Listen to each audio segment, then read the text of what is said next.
Last class हमने conclude की थी कि बेसिकली जो हमारे पास स्टेडी करंट है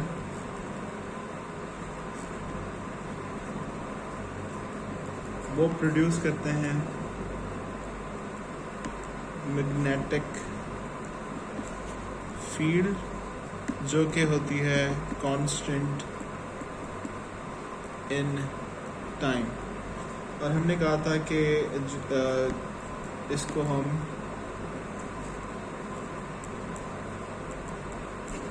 भी कहते हैं।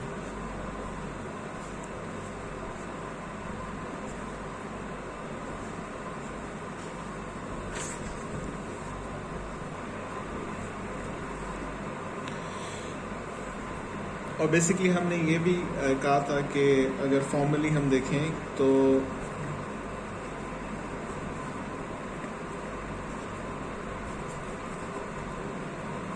अगर करंट डेंसिटी और वॉल्यूम चार्ज डेंसिटी, ये चार्ज डेंसिटी का रेट ऑफ चेंज ज़ीरो हो तो उस डोमेन को हम बेसिकली मैग्नेटोस्टैटिक्स भी कहते हैं। तो अब अगर हम मैग्नेटिक फील्ड की बात करें कि मैग्नेटिक फील्ड अगर हमने देखनी हो तो मैग्नेटिक फील्ड हम किस तरीके से देख सकते हैं, तो उसके लिए बेसिकली एक लॉ है जिसे बायो सेवर्ट लॉ कहते हैं, जो कि बेसिकली एक मैथमेटिकल इक्वेशन है जो कि डिस्क्राइब करती है हमारे पास magnetic field generated by steady currents। ये लॉ जो है बेसिकली दो French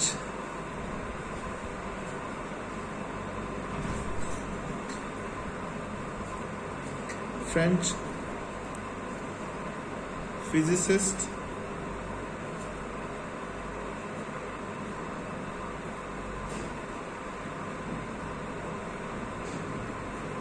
gene Baptiste bio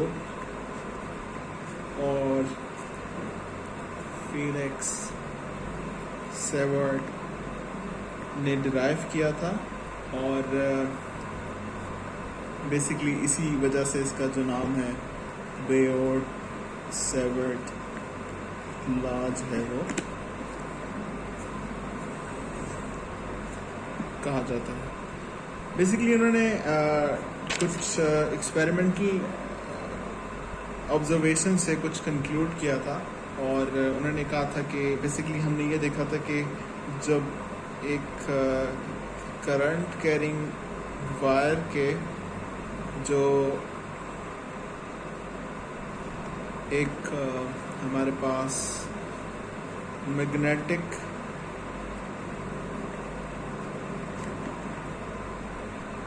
campus की नीडल को डिफ्लेक्ट करता है, ठीक है, तो उसकी उन्होंने जो मैग्नीट्यूड है और उसकी डायरेक्शन को इंडिकेट करने के लिए बेसिकली कुछ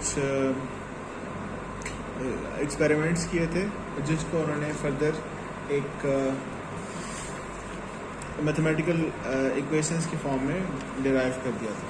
उन्होंने बेसिकली ये देखा था कि जो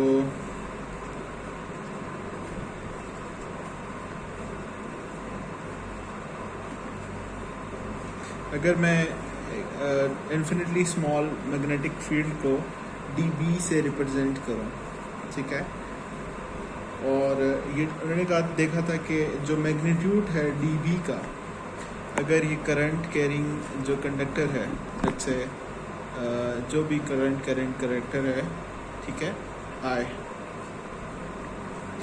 अगर बेसिकली मैं करंट को इंक्रीज़ कर दूं तो जो मैग्नीट्यूड है मैग्नेटिक फील्ड का वो भी इंक्रीज़ होगा। तो इसका मतलब है कि करंट के इंक्रीज़ होने से जो मैग्नेटिक फील्ड है वो भी इंक्रीज़ हो रही है।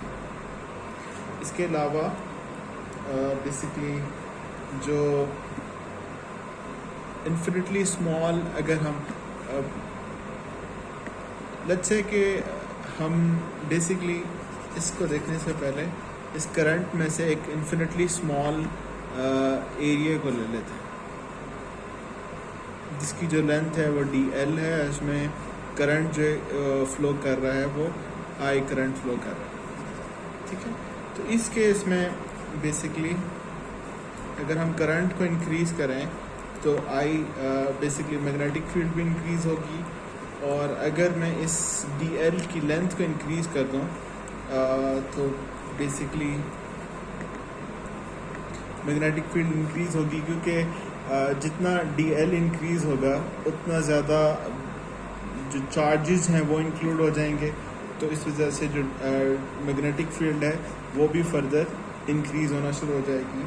थर्ड, उन्होंने ये देखा कि अगर जो मैग्नेटिक फील्ड एक स्पेसिफिक पॉइंट पे हम देख रहे हैं, अगर मैं वो कैंपस दूर दूर रखते जाएं तो जो मैग्नेटिक फील्ड है उसकी जो स्ट्रेंथ है वो R² से डिक्रीज़ करती है। यानी अगर मैं एक स्पेसिफिक एक लेंथ पे रखूं और उस पर स्पेसिफिक लेंथ पे रखूं और स्पेसिफिक लेंथ पे रखूं तो जो मैग्नेटिक फील्ड की स्ट्रेंथ है वो डिक्रीज़ होती जाती है, और जो डिक्रीजन का जो रेट है वो R² के फॉर्म में है।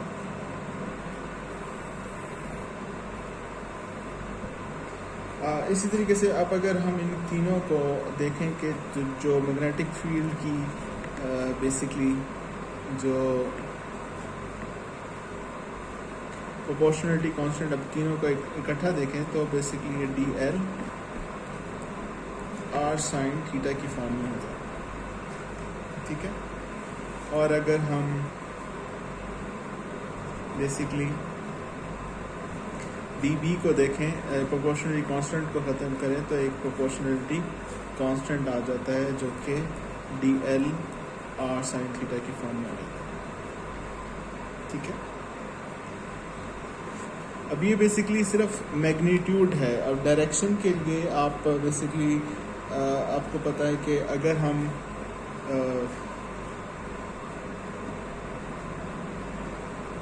एक स्पेसिफिक पॉइंट है लेट्स से R, और उस पॉइंट पे हम ये देख रहे हैं, और जो DL है बेसिकली उसकी जो डायरेक्शन है वो इस डायरेक्शन में है, ठीक है। तो करंट जो है वो बेसिकली राइट हैंड रूल को फॉलो करता है। यानी अगर आप थंब को इस डायरेक्शन में मूव करें तो जिस डायरेक्शन में ये मेरी फिंगर रोल करेंगी उस डायरेक्शन में हमारे पास मैग्नेटिक फील्ड होगी। तो बेसिकली और ये R जो है वो इस पॉइंट को इंडिकेट कर रहा है कि जिस पॉइंट पे हम मैग्नेटिक फील्ड को देख रहे हैं। तो dB जो हमारे पास बन जाएगा वो बन जाएगा KI DL cross R sin theta, sorry R², और बेसिकली इसका जो मैग्नीट्यूड है वो अगर आप देखें तो R sin थीटा के इक्वल हो जाएगा, क्योंकि R जो है वो एक यूनिट वेक्टर है जो क्रॉस प्रोडक्ट है इसका, और ये साइन ऑफ थीटा के इक्वल हो जाएगा। और बेसिकली ये सारा कुछ जो है एक्सपेरिमेंटली मैंने कंक्लूड किया था, और ये भी देखा था कि अगर dB जो है वो जो पोजीशन है R और इसकी साइन ऑफ थीटा के इक्वलेंट होता है। तो यहाँ पे एक साइन ऑफ थीटा की टर्म भी आती है, तो उससे जो आप फर्दर ये देख सकते हैं कि जो डायरेक्शन है वो आप इस तरीके से इंक्लूड कर सकते हैं इस फार्मूला में। तो इन दी एंड जो हमारे पास मैग्नेटिक फील्ड है वो आ जाएगी, मैग्नेटिक फील्ड का formula dB is equals to K I D of L cross, basically ये भी वेक्टर की फॉर्म में है, और R डिवाइडेड बाय R², ठीक है।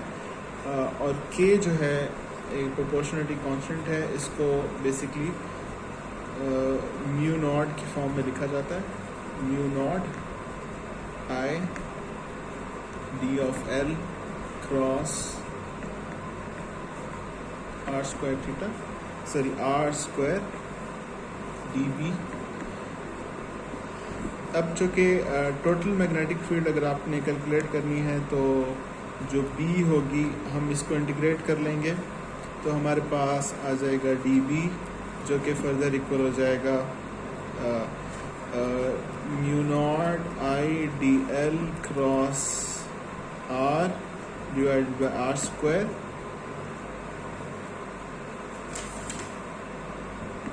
अब जो कि आई जो है वो कांस्टेंट है, क्योंकि हम स्टेडी करंट को स्टडी कर रहे हैं, तो हमारे पास बी जो आ जाएगा वो आ जाएगा, और म्यू नॉट भी कांस्टेंट है, आई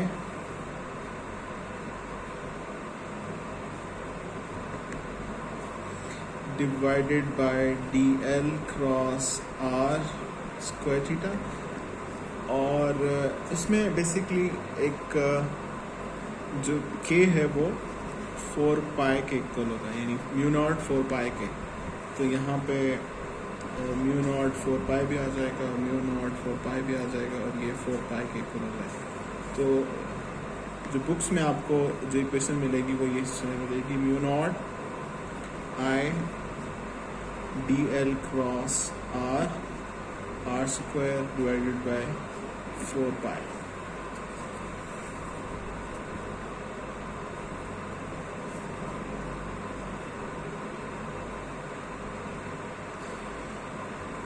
अब अगर हम इस इक्वेशन को देखें dv को, और यहाँ पे ये आपके पास बेसिकली जो बायो-सेवर्ट लॉ है, और इस टर्म को हम बेसिकली परमिएबिलिटी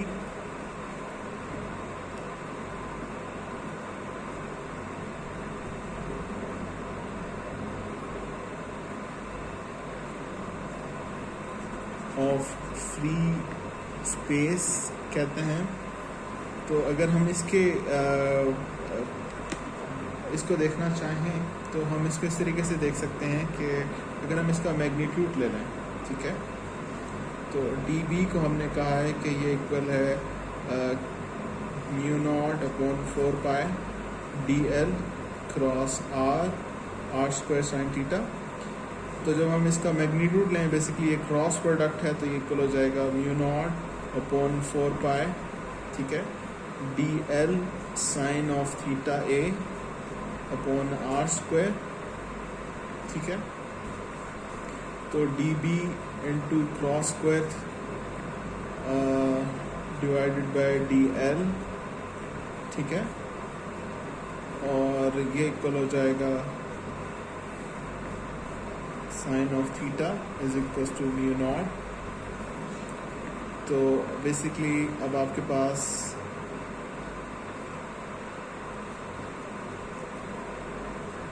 और यहाँ पे आपके पास आई भी है, तो ये आई भी आ जाएगा। तो अब मैग्नेटिक फील्ड जो है वो आपके पास टेस्ला की फॉर्म में होती है, ये आर जो है वो मीटर स्क्वायर की फॉर्म में होगा, आई जो है आपके पास एम्पेयर हो जाएगा, और ये हो जाएगा मीटर की फॉर्म में, तो ये कैंसिल हो जाएगा। तो आपके पास टेस्ला मीटर पर एम्पेयर की फॉर्म में म्यू नॉट आ जाएगा। इसी तरीके से अब अगर हम दोबारा से देखें कि हमने बेसिकली अभी तक ये देखा है कि इन एक एलिमेंट को देखा है, ठीक है, और बेसिकली एक स्पेसिफिक पॉइंट पे हमने जो मैग्नेटिक फील्ड है उसको कैलकुलेट किया है, और वो मैग्नेटिक फील्ड हमारे पास अगर dB देखें तो वो इक्वल है म्यू नॉट अपॉन 4 पाई, ठीक है, और I into D L cross are square theta R sine theta के इक्वल है, ठीक है। इसको अगर हम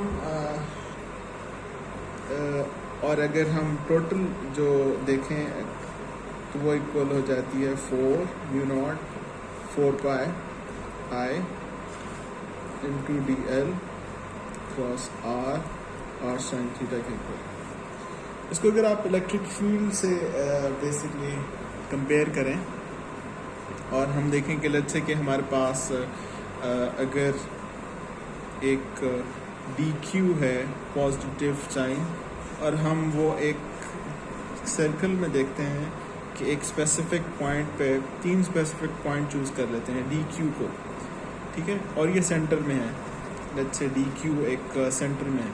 तो इस पॉजिटिव चार्ज की वजह से अगर आप देखें तो इस पॉइंट पे भी, इस पॉइंट पे भी, इस पॉइंट पे भी जो इलेक्ट्रिक फील्ड है वो सेम होगी।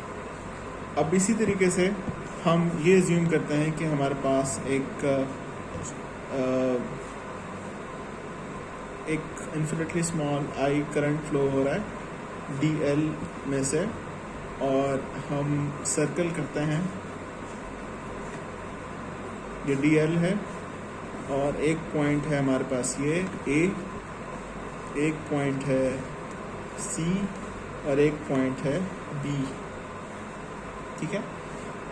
और ये बेसिकली अगर आप देखें तो आर की डायरेक्शन यहाँ पे मैग्नेटिक फील्ड की, आर की डायरेक्शन यहाँ पे और आर की डायरेक्शन यहाँ पे, और डी बी देखते हैं हम, इसका मैग्नीट्यूड कैलकुलेट कर रहे हैं। तो जब हम मैग्नीट्यूड कैलकुलेट करेंगे तो basically mu naught I 4 pi D L को अगर आप फर्दर इस तरीके से लिख सकते हैं, जो क्रॉस प्रोडक्ट का मैग्नीट्यूड, क्योंकि ये इसका मैग्नीट्यूड डी एल का मैग्नीट्यूड, आर का मैग्नीट्यूड और साइन ऑफ थीटा, इन दोनों के दरमियान जो साइन ऑफ थीटा है। अब चूँकि ये इसका मैग्नीट्यूड 1 होता है तो आप इसको फर्दर लिख सकते हैं d L sine of theta के इक्वल। तो यहाँ पे आपके पास आ जाएगा d L sine of theta divided by are square. तो सबसे पहले हम कैलकुलेट करते हैं यहाँ पे ए पॉइंट ए पे, यानी हम डी बी का जो मैग्नीट्यूड कैलकुलेट कर रहे हैं वो पॉइंट ए पे कैलकुलेट कर रहे हैं, mu naught I divide by 4, ठीक है। तो डी एल, अब जो कि यहाँ पे जो एंगल बन रहा है डी एल का और इसका 90 बन रहा है और साइन 90 उस केस में 1 होता है, तो हमारे पास इसके इक्वल आ जाएगा। इसी तरीके से हम फर्दर जो नेक्स्ट पॉइंट है बी पे देखते हैं, ठीक है। हमारे पास ये इन्फिनिटली स्मॉल के था डी एल, और एक पॉइंट है ए, एक पॉइंट है सी और एक पॉइंट है बी। अब जो एंगल बन रहा है हमारे पास डी एल का, करंट का डी एल इस डायरेक्शन में है, और जो मैग्नेटिक फील्ड है उनके दरमियान जो एंगल बन रहा है लेट्स से थीटा बन रहा है। तो D b at point b हमारे पास होगी mu naught I 4 pi D L sine of theta, ठीक है, डिवाइड बाय आर स्क्वायर। अब चूँकि साइन ऑफ थीटा यहाँ पे कोई भी वैल्यू होगी, साइन थीटा सिर्फ मैक्सिमम जो है वो 90 पे ही होता है, यानी 90 पे ही होता है। तो इस केस में जो मैग्नेटिक फील्ड होगी, चूँकि साइन थीटा की कोई भी वैल्यू हो, वो 1 से इसकी जो वैल्यू है 1 से -1 के दरमियान में ही होती है।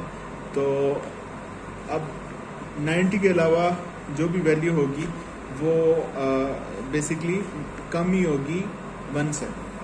तो इस केस में जो मैग्नेटिक फील्ड होगी वो कम होगी। इस तरीके से अगर मैं यहाँ पे सी पॉइंट पे देखूँ, d b is equals to c mu naught I 4 pi D L sine of theta r square.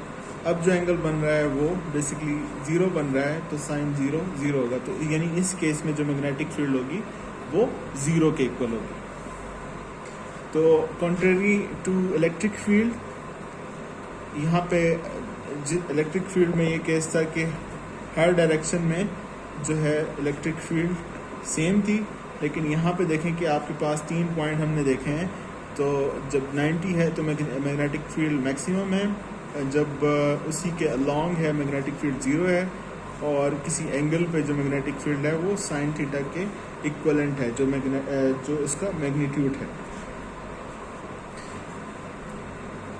लेकिन एक और चीज़ देखें कि जो आर स्क्वायर है इस केस में भी, और बेसिकली जो कौलॉम लॉ में हम देखते हैं कि जो ई फील्ड होती है हमारे पास, अगर हम एफ बाई क्यू करें तो Q/4πε0 आर स्क्वायर, तो आर स्क्वायर इसके भी डिनोमिनेटर में आ रहा है और आर स्क्वायर इसके भी डिनोमिनेटर में आ रहा है।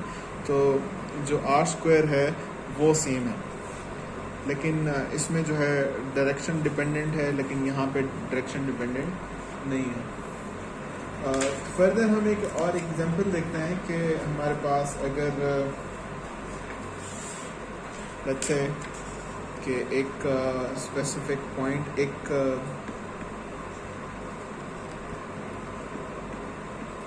लेट्स से कि एक डिफरेंशियल लेंथ है d ऑफ l, और यहाँ से हम करंट फ्लो कर रहा है, और एक स्पेसिफिक पॉइंट है p। इससे अगर हम एक ये r है, r डायरेक्शन है, और ये जो बेसिकली एंगल बन रहा है वो अल्फा बन रहा है, और ये जो लेंथ है लेट्स से इसको s कह रहा हूँ, और ये जो लेंथ है उसको मैं l डैश कह रहा हूँ।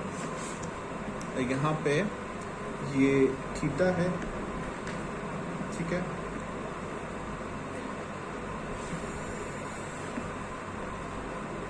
अब हमने करना ये है कि मैग्नेटिक फील्ड जो है at a distance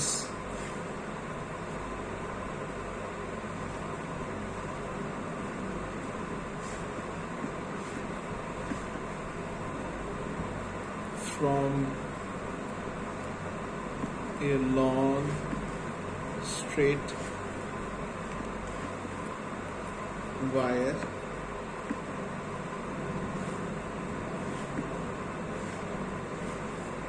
carrying a steady current I। ये जो है हमने कैलकुलेट करना है। बेसिकली अब ये देखें कि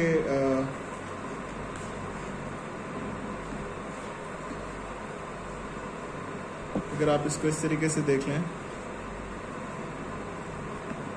ये r है, अगर ये थीटा है तो s जो है वो इक्वल हो जाएगा r कॉज ऑफ थीटा के, ठीक है।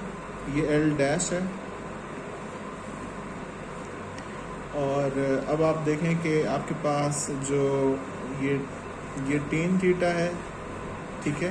टेन थीटा इक्वल होता है L डैश डिवाइड यानी L dash divide by S, यानी L dash divided by S।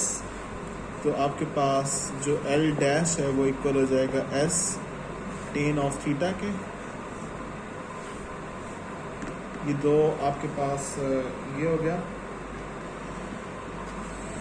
यानी यहाँ पे मैं लिख रहा हूँ कि इससे फॉलो करें, L dash is equals to S tan of theta, ठीक है, और S जो है वो इक्वल है R कॉज ऑफ थीटा के इक्वल। अब मैं अगर इसका डेरिवेटिव ले लूँ dl डैश, वो इक्वल हो जाएगा S टेन का जो डेरिवेटिव होता है वो सेकेंड स्क्वायर थीटा होता है, और वो उसको हम लिख सकते हैं cos square of theta D theta के इक्वल। सिर्फ मैंने इसका डेरिवेटिव लिया है, और s जो है बेसिकली आपको पता है कि इसको मैंने यहाँ से ये थीटा को बेसिकली इसको इस फॉर्म में लिखा है मैंने जब, तो s इज इक्वल्स टू, यानी ये अगर r है हाइपोटेनस, तो जो बेस है वो इक्वल हो जाएगा r cos थीटा के इक्वल। तो दोनों का स्क्वायर ले लूँ अगर मैं, तो ये इक्वल हो जाएगा r cos of theta square, ठीक है। और इसी तरीके से अगर मैं 1/r² कर दूँ तो ये cos स्क्वायर थीटा इक्वल हो जाएगा s² के इक्वल। ठीक है, और इसी तरीके से जो लास्ट में हमारे पास ये dl डैश हमारे पास बेसिकली हमने जो b कैलकुलेट करना है वो इक्वल होता है म्यू नॉट 4 पाई, ठीक है, dl डैश इंटू r² के इक्वल है। इसका जो मैग्नीट्यूड है वो इक्वल है further dl dash sign of alpha के, क्योंकि ये एंगल बन रहा है। तो इसको जब आप फर्दर थीटा के साथ रिलेट करेंगे तो ये इक्वल हो जाएगा dl कॉज ऑफ थीटा के इक्वल। तो अब आपके पास ये 3-4 टर्म्स आ गई हैं। इसको जब आप बेसिकली फर्दर इसमें पुट करेंगे तो बेसिकली आपके पास b is equal to mu naught I divided by 4 pi, ठीक है। और यहाँ पे देखें कि आप जो आपके पास प्रॉब्लम था वो ये था कि ये थीटा है, ये एंगल है अल्फ़ा, ये लेंथ है s, ये है लेंथ है l डैश, और ये जो है dl डैश है, सॉरी ये है dl डैश। तो अगर ये थीटा, इसी को मैं दोबारा से बना रहा हूँ, तो यहाँ पे ये देखें कि एक पॉइंट ये है, इस पॉइंट से अगर ये एंगल थीटा 1 बन रहा है तो इसकी dl डैश की दूसरी लेंथ तक ये जो एंगल बनेगा वो बनेगा थीटा 2, ठीक है। तो मैं बेसिकली जो इंटीग्रेशन करूँगा वो dl थीटा 1 से थीटा 2 पे करूँगा, ठीक है। और फर्दर मेरे पास जो dl dash into r dash हो जाएगा डिवाइडेड बाय r² हो जाएगा।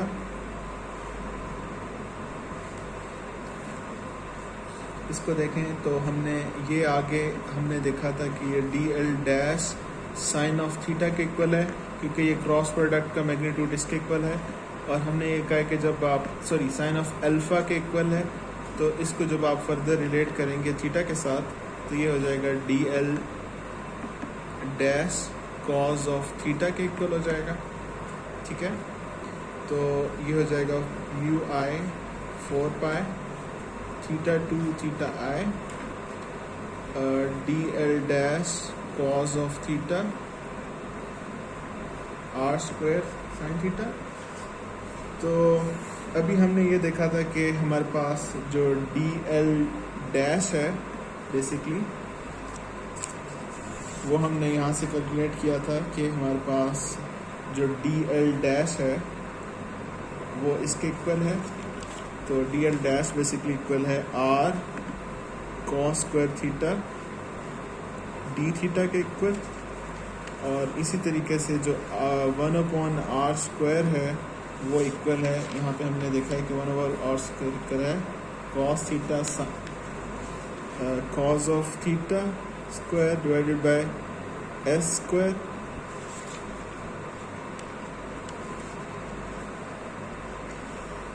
तो इन सब को जब हम इसमें पुट करेंगे mu naught I divided by 4 pi theta 1 theta 2, तो ये हो जाएगा cos square sine of theta divided bye r²। ये r² की टर्म आ गई, और dl cos थीटा में आ जाएगा हमारे पास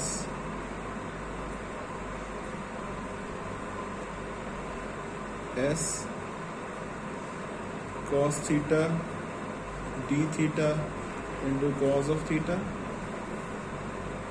तो ये कैंसिल हो जाएगा इसके साथ, s कैंसिल हो जाएगा यहाँ पे s के साथ, और हमारे पास जो रिजल्टेंट बच जाएगा वो बच जाएगा म्यू आई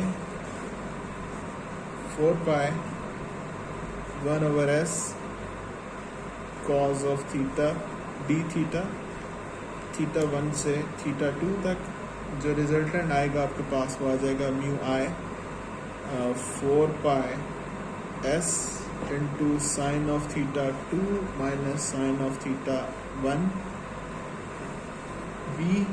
अगर हम इन्फिनिटली लार्ज वायर को जो है वो अज्यूम करेंगे तो लेट्स से उस केस में, यानी उस इन्फिनिटली लार्ज है, जो जो थीटा है वो इन्फिनिटली लार्ज है, तो उस केस में थीटा 2 हम ले सकते हैं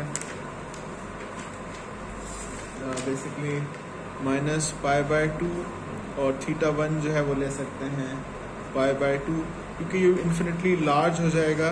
तो इस केस में हमारे पास ये जो एंगल हैं ये पाई बाय 2, एक माइनस पाई बाय 2 हो जाएगा, दूसरा पाई बाय 2 हो जाएगा। तो उस केस में जो रिजल्टेंट b है वो इक्वल हो जाएगा म्यू नॉट 4 पाई आई, और यहाँ पे जो s के इक्वल हो जाएगा। ठीक है, और आपको पता है कि बेसिकली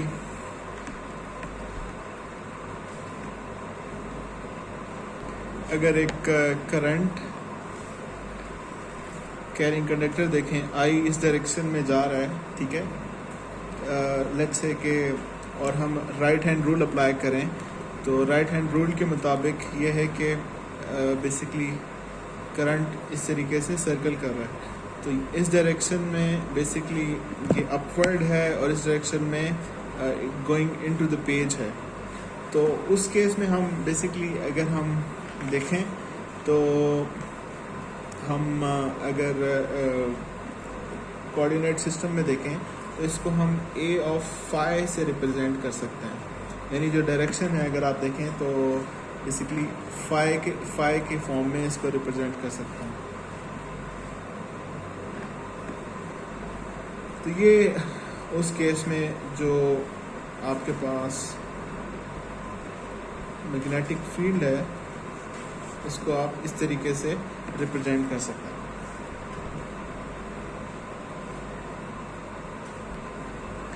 इसी तरीके से अगर मैं बेसिकली करंट, अगर वायर इस डायरेक्शन में हो, यानी पेज से बाहर निकल रही हो वायर, ठीक है, तो अगर मैं इस डायरेक्शन में और करंट का फ्लो भी इसी डायरेक्शन में हो, तो उस केस में भी देखें, अगर आप राइट हैंड रूल को फॉलो करें तो बेसिकली जो अगर ये आर डायरेक्शन है, ठीक है, जिस डायरेक्शन में करंट जा रहा है, तो अगर आप सिलेंड्रिकल कोऑर्डिनेट सिस्टम में देखें तो बेसिकली जो आपके पास मैग्नेटिक फील्ड की डायरेक्शन है उसको आप फाई से ही रिप्रेजेंट कर सकते हैं। यानी अगर आप इसको इस तरह से देखें, ये बाहर की तरफ है और जो मेरे फिंगर कर्ल कर रहे हैं वो फाई की डायरेक्शन में ही होंगे।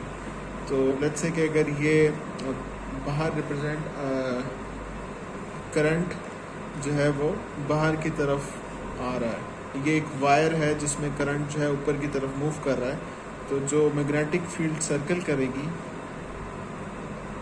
मैग्नेटिक फील्ड जो सर्कल करेगी, ठीक है, वो इस डायरेक्शन में होगी, और यानी इस डायरेक्शन में होगी, इस डायरेक्शन में होगी, इस डायरेक्शन में होगी, लेकिन यहाँ पे देखें वो अपवर्ड होगी।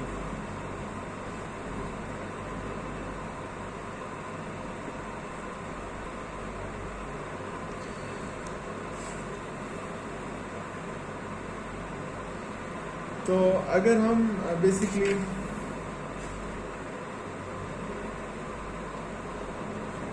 फर्दर इस सिचुएशन को देखें, और ये हमने बेसिकली एक स्पेसिफिक सोल्यूशन निकाल लिया है b का, जिसमें हमने b कहा है कि mu naught I 4 pi s a phi है। इसमें s जो है बेसिकली r को भी रिप्रेजेंट कर सकता है कि चूँकि ये डिस्टेंस है, आर को रिप्रेजेंट कर रहा है। तो अब हम इस केस में लेट्स से कि वायर जो है वो बेसिकली पेज से आउटवर्ड है और हमने कहा है कि मैग्नेटिक फील्ड इस डायरेक्शन में है, जिसको हमने फाई से रिप्रेजेंट कर लिया है। तो अब हम बेसिकली अगर हम एक इंटीग्रल फाइंड आउट करना चाहें जो लाइन इंटीग्रल है, अच्छा इसके अलावा ये भी आप देखें कि इस केस में अगर मैं यहाँ पे बेसिकली ये देखें कि ये फील्ड इसका कर्ल ज़ीरो नहीं होगा, क्योंकि यहाँ पे देखें कि ये अगर यहाँ पे कुछ ऐसा हो तो ये एक सेंस ऑफ रोटेशन आपको दे रही है, एक सेंस ऑफ रोटेशन आपको दे रही है। तो इससे ये आप कंक्लूड कर सकते हैं कि इसका जो कर्ल है वो ज़ीरो नहीं होगा, क्योंकि हमने बेसिकली जब इलेक्ट्रिक फील्ड का कर्ल देखा था, जो डेल क्रॉस ई देखा था, वो हमने देखा था कि ज़ीरो है, लेकिन डेल डॉट ई जो है वो नॉन ज़ीरो है। ठीक है, तो अब हम इंटरेस्टेड हैं कि इस मैग्नेटिक फील्ड का डेल क्रॉस बी क्या होता है और डेल डॉट बी क्या होता है। हमने मैग्नेटिक फील्ड को मैग्नीट्यूड निकाल लिया है। अब फर्दर हम डेल क्रॉस बी और डेल डॉट बी देखना चाह रहे हैं कि डेल क्रॉस बी क्या है, डेल डॉट बी क्या है। तो इस केस में हम फर्दर ये विजिबल है कि अगर मैग्नेटिक फील्ड का जो डेल क्रॉस बी है वो नॉन ज़ीरो होगा, जो कि मैग्नेटिक फील्ड से डिफरेंट है। इसको मैं फर्दर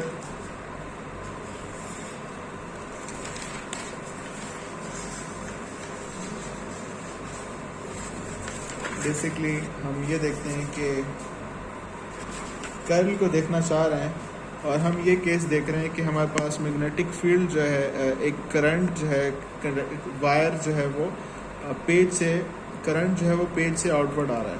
तो उस केस में हमारे पास अगर देखें तो मैग्नेटिक फील्ड इस डायरेक्शन में होगी, क्योंकि हम राइट हैंड रूल जब अप्लाई करेंगे तो इस डायरेक्शन में है, इस डायरेक्शन में है। और बी को हमने अभी कैलकुलेट किया था, तो बी हमारे पास I 4 pi S A of phi direction में थी। ठीक है, तो अब हम बेसिकली ये बी है, इसका हम जो क्लोज पाथ इंटीग्रल जो है वो लेना चाह रहे हैं। सर्कुलर पाथ एक इंटीग्रल ले रहे हैं, b dot D l calculate करना चाह रहे हैं। ठीक है, अभी हमने बी देखा है कि इसके इक्वल है mu naught I 4 pi S A of phi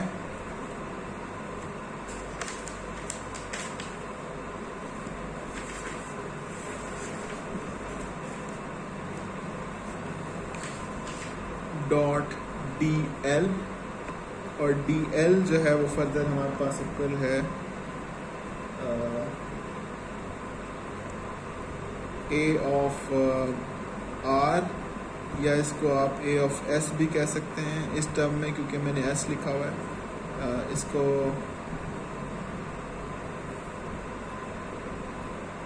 D of s या डी ऑफ आर प्लस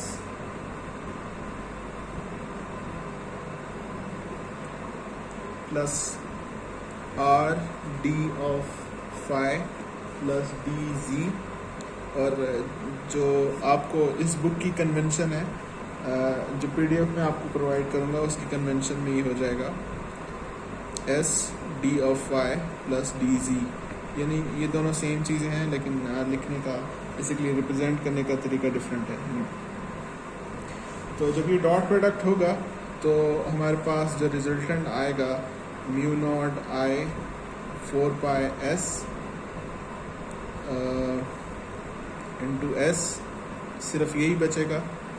बाकी डॉट प्रोडक्ट अगर जब हम डी एल की वैल्यू यहाँ पुट करेंगे तो हमारे पास ए फाई के साथ ही यानी ए, अच्छा यहाँ पे ए ऑफ आर है, यहाँ पे ए ऑफ फाई है, यहाँ पे ए ऑफ जी है, इसी तरीके से यहाँ पे ए ऑफ जी है, ए ऑफ फाई है और ए ऑफ एस है। तो सिर्फ ये बचेगा, यानी मैं ए ऑफ फाई हो जाएगा यहाँ पे dot A of S D of S plus A of phi S D of phi plus A of Z S D of Z हो जाएगा। तो जो रिजल्टेंट बचेगा वो होगा mu naught I 4 pi S into S D of phi. ठीक है, अब देखें जो बेसिकली अगर ज़ीरो से स्टार्ट होंगी और वापस उसी डायरेक्शन तक 2 पाई आएगा, 0 से 2 पाई तक मैं इसको इंटीग्रेट करूँगा, एस से ये एस चला जाएगा। म्यू नॉट जो कि आई भी कांस्टेंट है, 4 पाई भी कांस्टेंट है, मेरे पास जो रिजल्टेंट बचेगा 0 2 पाई बचेगा। ठीक है,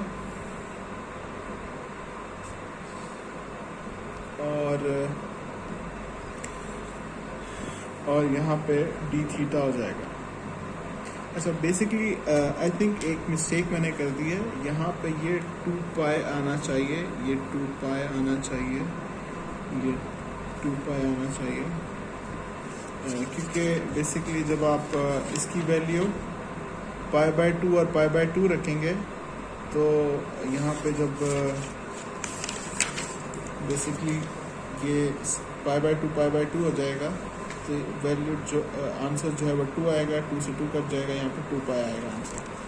तो बेसिकली ये 2 पाई आएगा और जो रिजल्टेंट आ जाएगा आपके पास वो आ जाएगा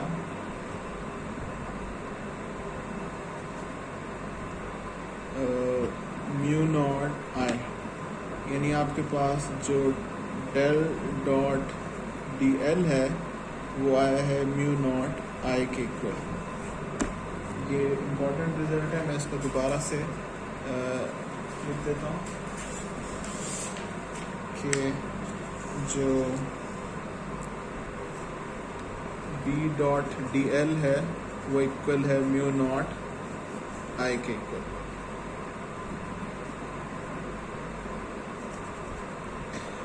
अब बेसिकली हमने एक वायर को देखा था, और यानी एक वायर को देखा था, ठीक है। इस तरीके से अगर मैं मल्टीपल वायर्स जो है वो यहाँ रख दूँ, जैसे हम मल्टीपल चार्जेस रखते थे, ठीक है। इसी तरीके से अगर हम मल्टीपल स्ट्रेट वायर्स लिख दूँ तो उस केस में जो बी डॉट डी एल निकलेगा वो निकलेगा जितना भी आई इनक्लोज्ड होगा, ठीक है। अगर आप उससे रिलेट करें, यहाँ पे मल्टीपल स्ट्रेट वायर्स हैं, ठीक है, और फिर मैं बी डॉट डी एल जो मैग्नेटिक फील्ड है वो देख रहा हूँ, तो वो उस केस में आई इनक्लोज्ड के इक्वल होगा बी डॉट डी एल। और बेसिकली हमने ये भी देखा था कि जो आई इनक्लोज्ड है, ठीक है, उसको अगर आप सरफेस चार्ज डेंसिटी से रिलेट करना चाहें तो वो फर्दर होता है ई डॉट डी ए के या डी एस के, ठीक है। तो ये आपके पास हो जाएगा b dot D L is equals to j dot d a, और यहाँ पे म्यू नॉट आ जाएगा।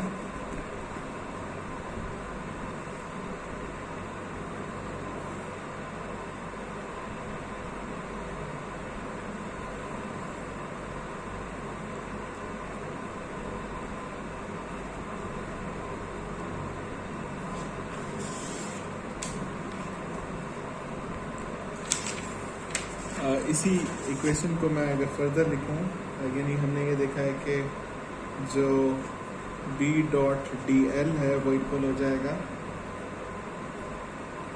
फर्दर हमारे पास J डॉट डी ए के इक्वल हो जाएगा। अब आप अगर याद करें तो आपने देखा था कि एक स्टोक्स थ्योरम होता है जो del a dot d s या डी ए को इक्वेट करता है a dot D l close form में, तो यानी ए डॉट डी एल को मैं यानी इसको इसके इक्वलेंट लिख सकता हूँ। तो मेरे पास आ जाएगा del cross p dot D L is further equivalent to j dot d a, j dot d a के इक्वलेंट हो जाएगा। अब दोनों जो इंटीग्रांट हैं वो इक्वल हैं, तो इसका मतलब जो इंटीग्रल इक्वल हैं, वॉल्यूम इंटीग्रल्स हैं, सरफेस इंटीग्रल्स हैं, और दोनों इक्वल भी हैं, तो इसका मतलब है कि जो इंटीग्रांट है वो इक्वल होंगे। डेल बी जो है वो यहाँ पे म्यू नॉट भी आएगा, यहाँ पे म्यू नॉट भी आएगा, तो ये इक्वल हो जाएगा म्यू नॉट जे के। तो अगर हम कर्ल लें मैग्नेटिक फील्ड का तो वो सरफेस करंट डेंसिटी के इक्वल आएगा। इसी तरीके से अब हम इसका डाइवर्जेंस लेते हैं, या जो डेल डॉट बी लेने की कोशिश करते हैं। तो इसी तरीके उसके लिए हम जो है, जैसे हमने बाय लास्ट क्लास में हमने देखा था कि जो बायो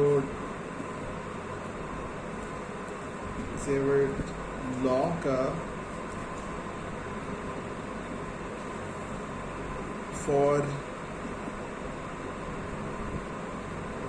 वॉल्यूम करंट डेंसिटी के, वॉल्यूम करंट के लिए अगर हम देखें तो वो हो जाएगा V of R mu naught 4 pi, जो कि इक्वल है आगे फिर द जे आर डैश और r square d of tau equal. अब इस केस में दो चीज़ें हैं कि ये जो J है ये R डैश,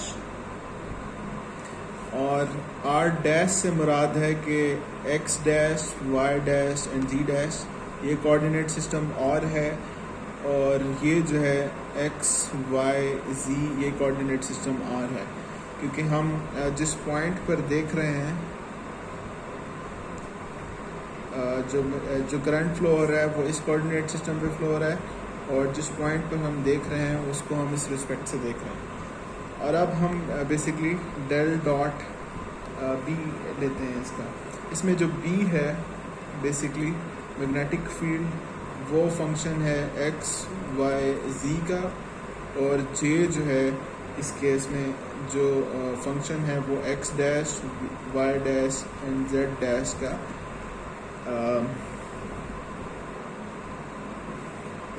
कोऑर्डिनेट सिस्टम का फंक्शन है। इस तरीके से लेकिन जो R है वो हो जाएगा x minus x dash x plus y minus y dash, क्योंकि ये एक पोजीशन है, z minus z dash z square, और डी टॉ जो है वो भी d x dash, d y dash and d z dash के इक्वलेंट है। तो अब चूँकि मैग्नेटिक फील्ड यहाँ पे एक्स वाई जी के इक्वलेंट है, तो और जो करंट है वो इस कोऑर्डिनेट सिस्टम से देख रहे हैं, जो करंट है वो एक्स प्राइम, वाई प्राइम और जेड प्राइम का फंक्शन है। तो इस केस में जब हम डेल डॉट बी लेंगे, बेसिकली डेल डॉट बी लेंगे, तो अब और जो डेल ऑपरेटर भी है हमारे पास वो एक्स, वाई और जी का फंक्शन है।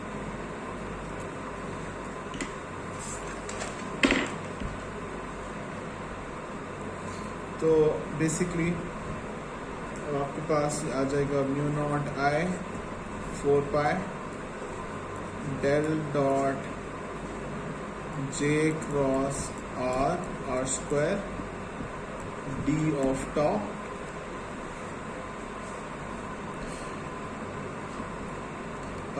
ये बेसिकली आपको पता है कि हमारे पास A B cross C further वो इक्वल होता है बेसिकली, या इसको आप कह लें कि ये del dot J cross are square के इक्वल है, ठीक है, जो कि फर्दर इक्वल होगा आपके पास C dot A cross B के equal minus B dot A cross C के इक्वल। तो इसको जब हम यहाँ पे लिखेंगे, यहाँ पे ये ए के इक्वल है, ये बी के इक्वल है और ये सी के इक्वल है, आपके पास ये फर्दर आ जाएगा। यहाँ पे वैल्यू पुट कर देंगे तो ये इक्वल हो जाएगा आर जो डेल डॉट जे क्रॉस आर, ये जो del cross a cross are square है ये इक्वल हो जाएगा r square dot del cross j minus j del cross r dash r square के इक्वल। अब आप ये देखें कि बेसिकली ये जो है फंक्शन है एक्स वाई जेड का, और ये जो फंक्शन है वो है एक्स कॉमा वाई कॉमा जी का। तो बेसिकली ये जो है ज़ीरो हो जाएगा इसी तरीके से। लेकिन ये आपको इवेलुएट जब करेंगे तो बेसिकली ये पूरी टर्म है इक्वल, जैसे इसको अगर आप इस तरीके से इवेलुएट करेंगे A of X A of Y A of Z, X Y Z ये इक्वल है फर्दर आपके पास आर स्क्वायर जो है वो इक्वल है x minus x one square plus y minus y dash square plus z minus z square dash square के, और जो r डैश है वो हो जाएगा x minus x square sorry r square के y minus y dash square के z minus z dash square के। तो इस टर्म को जब आप इवेलुएट करेंगे तो ये भी ज़ीरो आएगा, ये भी ज़ीरो आएगा। तो अब ये जब इसका मतलब है कि ये पूरा del dot J cross a is equal to zero है, तो इसका मतलब है इन दी एंड जो डेल डॉट बी है वो भी ज़ीरो के इक्वल आएगा। तो अगर हम ये देखें, अभी तक हमने ये देखा है कि अगर मैं डेल क्रॉस बी करूं तो वो निकलता है म्यू नॉट जे के इक्वल, लेकिन जो डेल डॉट बी है वो निकलता है ज़ीरो के इक्वल, ठीक है। लेकिन अगर हम इसको मैग्नेटिक फील्ड से जो इलेक्ट्रोस्टैटिक से रिलेट करें तो इलेक्ट्रोस्टैटिक में डेल डॉट ई जो है वो निकलता था रो के इक्वल, रो एप्सिलॉन नॉट के इक्वल, और डेल क्रॉस ई जो है वो निकलता था ज़ीरो के इक्वल। तो इसी को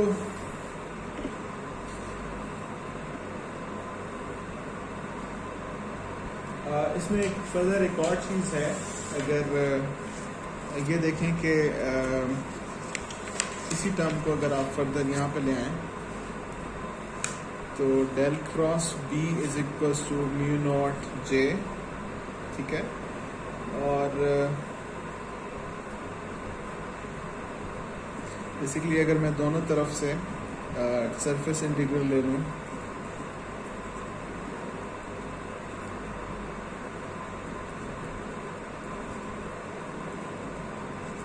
ठीक है, तो ये इक्वल होता है आई के, म्यू नॉट आई के इक्वल होता है। और ये जो है फर्दर अगर मैं यहाँ पे स्टोक्स थ्योरम अप्लाई कर दूँ तो ये हो जाएगा बी डॉट डी एल। ठीक है, ये जो है ये दो B dot D L is equals to mu naught I और del cross B is equals to mu naught J. ये बेसिकली आपके पास एम्पेयर्स लॉ भी कहलाता है। ये है इनक्लोज्ड एक। तो इसके साथ ही हमने ये देखा है कि अभी तक यहाँ पे जो हम यहाँ पे जो बात कर रहे थे कि इलेक्ट्रोस्टैटिक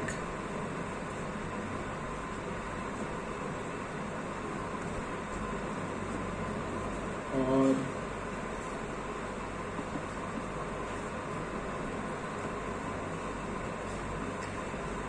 जब हम डाइवर्जेंस लेते थे डेल डॉट ई का डाइवर्जेंस तो हमें मिलता है रो एप्सिलॉन नॉट।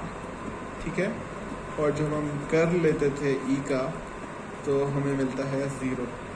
इसी तरीके से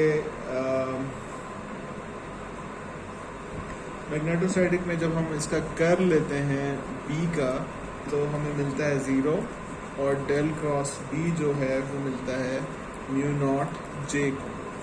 इसको बेसिकली हम कहते थे कि ये है गॉस लॉ और इसको हम कहते हैं कि ये एम्पेयर्स लॉ।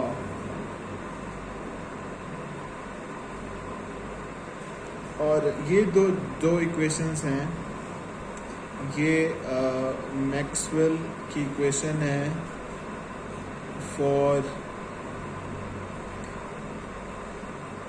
मैग्नेटोस्टैटिक्स और ये जो इक्वेशंस हैं ये है मैक्सवेल की इक्वेशंस